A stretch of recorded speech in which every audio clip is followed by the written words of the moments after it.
accumule un certain nombre de contraintes. D'abord, en fait, il y a un palais ancien avec des présences de monuments historiques. Le but n'était pas de le nier ni de le détruire, mais au contraire de le révéler. Donc il y a déjà ce respect. Quand on a excavé les sous-sols, il y avait aussi cette même nécessité de ne pas mettre en péril les fondations du musée et d'associer finalement ces nouveaux services et nouveaux espaces avec le respect du bâtiment ancien. On a un programme qui est un peu un programme donc qui utilise chaque centimètre carré du lieu et bien sûr 4 bâtiments, la complexité de créer des liaisons, de créer un parcours cohérent. Donc tout ça sont des complexités importantes et sans parler de la lumière naturelle que nous avons voulu utiliser, qui est fantastique mais qui demande des nouvelles technologies, des traitements qui permettent d'optimiser ces apports de lumière naturelle mais aussi de les contrôler quand on en a trop. Donc tout ça en fait font partie des complexités d'un projet de ce type-là.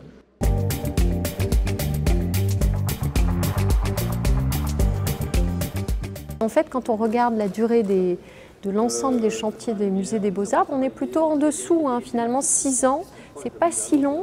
La plupart des musées qui ont été rénovés ont pris entre, disons, 6 et 10 ans pour être rénovés.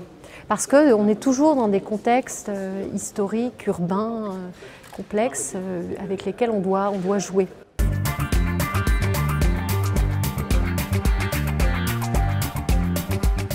Pour nous, un musée sans œuvre d'art, ce n'est pas un musée. Donc en fait, et ici, l'architecture est vraiment au service des œuvres d'art et pas le contraire.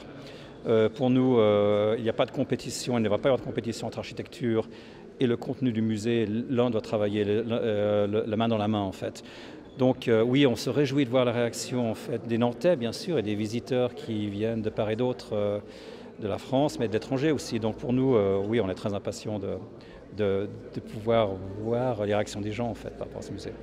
Je suis d'abord impatiente de voir les œuvres arriver. Ça, c'est mon premier sujet d'impatience et d'envie et d'enthousiasme. Le deuxième, c'est bien sûr quand le public sera là, parce que ce n'est pas du tout naturel pour un musée, pour une équipe de musée, de travailler sans public. On est vraiment là pour les autres.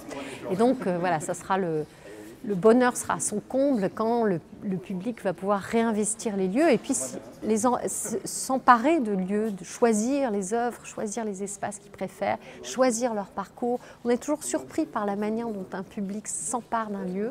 Ça, je suis très impatiente de voir comment ça va se passer.